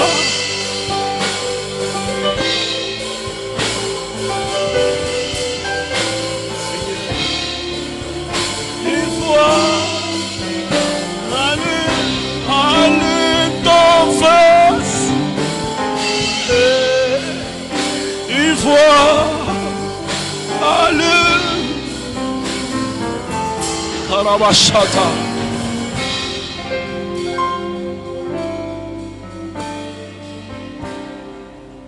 Le Seigneur veut faire, yàlla bëgg na def. mais il cherche des assoiffés. mais day seet ñu mar. Est-ce que tu as soif? est-ce que mar nga.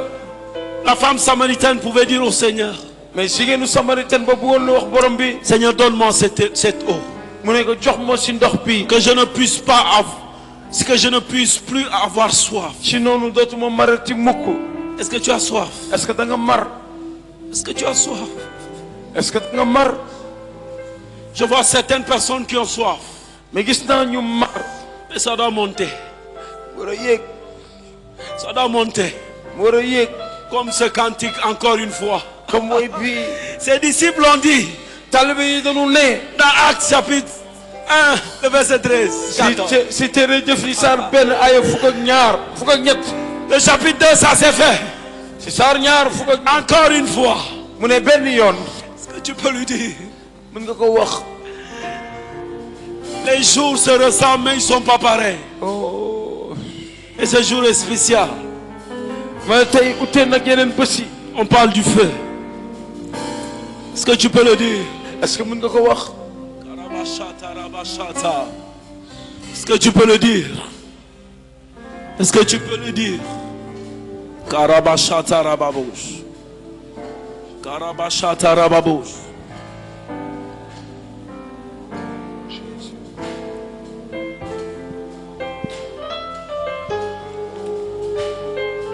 Est-ce que tu peux le dire? est-ce que mën nga ko wax. Karabashata. Une voix, oh Jésus. Seigneur, encore une fois, Seigneur, alléluia, une fois. Hey, je me revois à la chambre haute où les disciples sont en train de prier. nekkaat ci néeg bu kawe ba. Comme ce que je suis en train de faire. Hey! Une fois.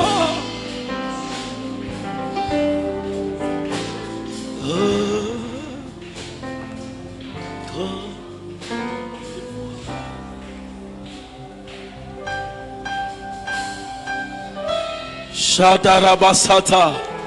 oh Jésus. oh Jésus. Quelque chose se passe. am luy xew. Encore une fois. benn yoon rek. Encore une fois. benn yoon. Encore une fois. benn yoon. Est-ce que tu peux prendre ce cantique? est-ce Yes. que mën ngeen fent woy bi. Hallelujah. Yes. Come on. Yes. Come on. Encore. Yes.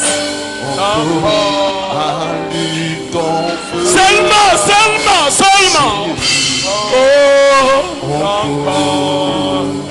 Une fois. Yes. Ah, Shakatarabas. Yeah.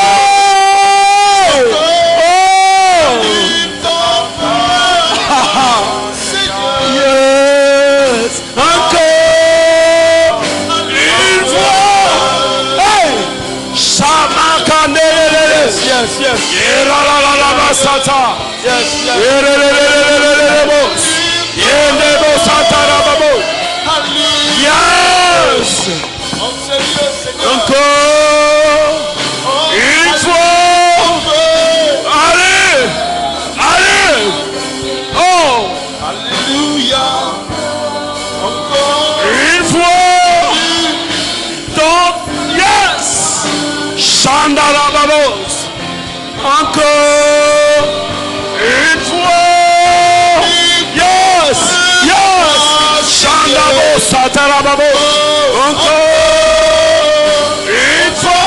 Seigneur, une fois. Une fois ce soir. Seigneur, fais-le. Fais-le. Jésus.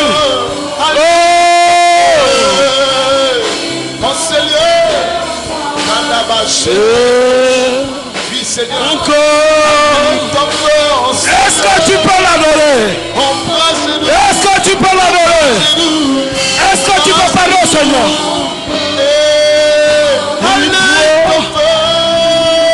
Est-ce que tu peux parler?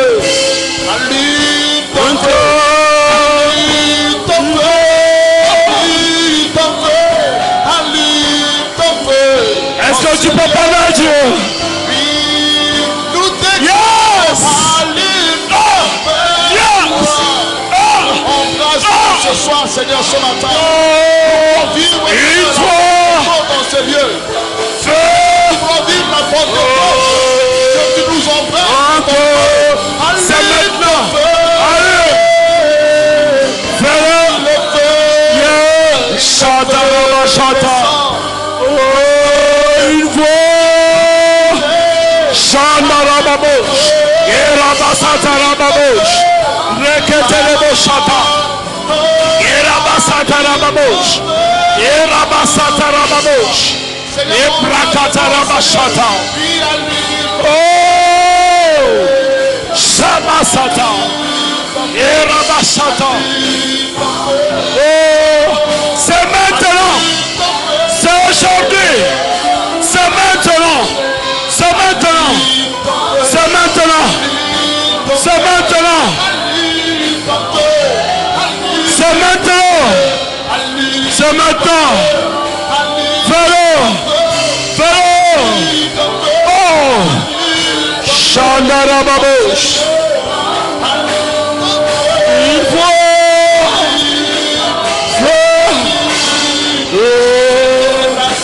Shetekerebo sata. Yandaraba sata. Yeketerebo shata. Yebrakatara babush. Yeketerebo sata. Manderebo shata. Yakataraba sata. Yeketerebosh. Eramasata. Yabrakataraba shata. Yendebo sheketerebosh. Ibrakataraba sata. Yeketerebo shata raba. Marebo shaka. Yandaraba saka tarabo shata. Yibrokoterebo shata. Yeramasata rababosh. Yebrakataraba shata. Shabrakataraba sete. Yekenerebo shata. Yebrakataraba seketerebosh. Yerabasata rabashata. Shabrakataraba shata. Rabashata. Rabashata.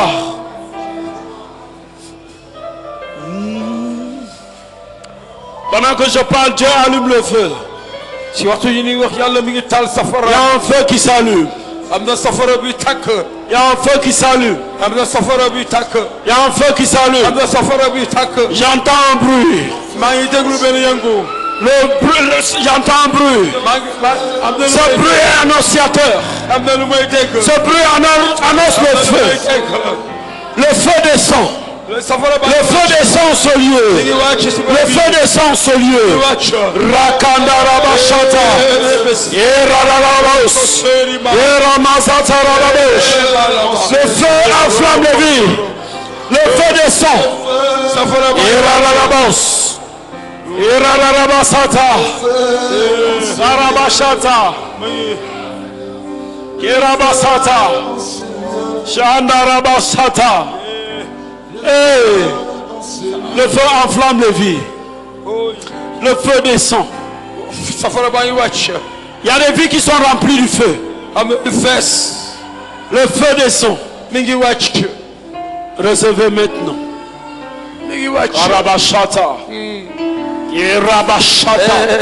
Les vies sont en train d'être enflammées par le feu. Recevez maintenant. Shibrakabos kanda Rabaskanderebosh Gabrakata rabashata Rabasata rabashata Ibrakata rabashata Yerabasata Shabrakata rabashata Shibrakata rababosh Rabasakerebosh Rabashata.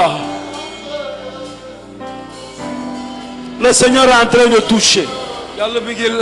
Le feu de Dieu descend. Il touche les vies. Rabashata rababo.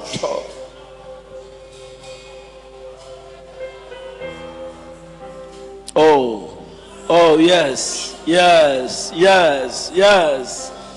Quelque chose se passe. Arabashata. Kabrakas. Ah, manderebos. Mandeketerebosata. Marabasete. Kebrakata rabasata. Encore une fois. Allume. Yes, allume. Kirabaskanderebos. Rabaskanda rabasata. Rikanderebosh. Brokabasata. Ramaskanderebosh. Rekobo sotabasata. Ramasata rababosh. Reketerebos. Yandarabasata. Yabrokatereboshata. Yatarabasetereboshata. Yerarabos.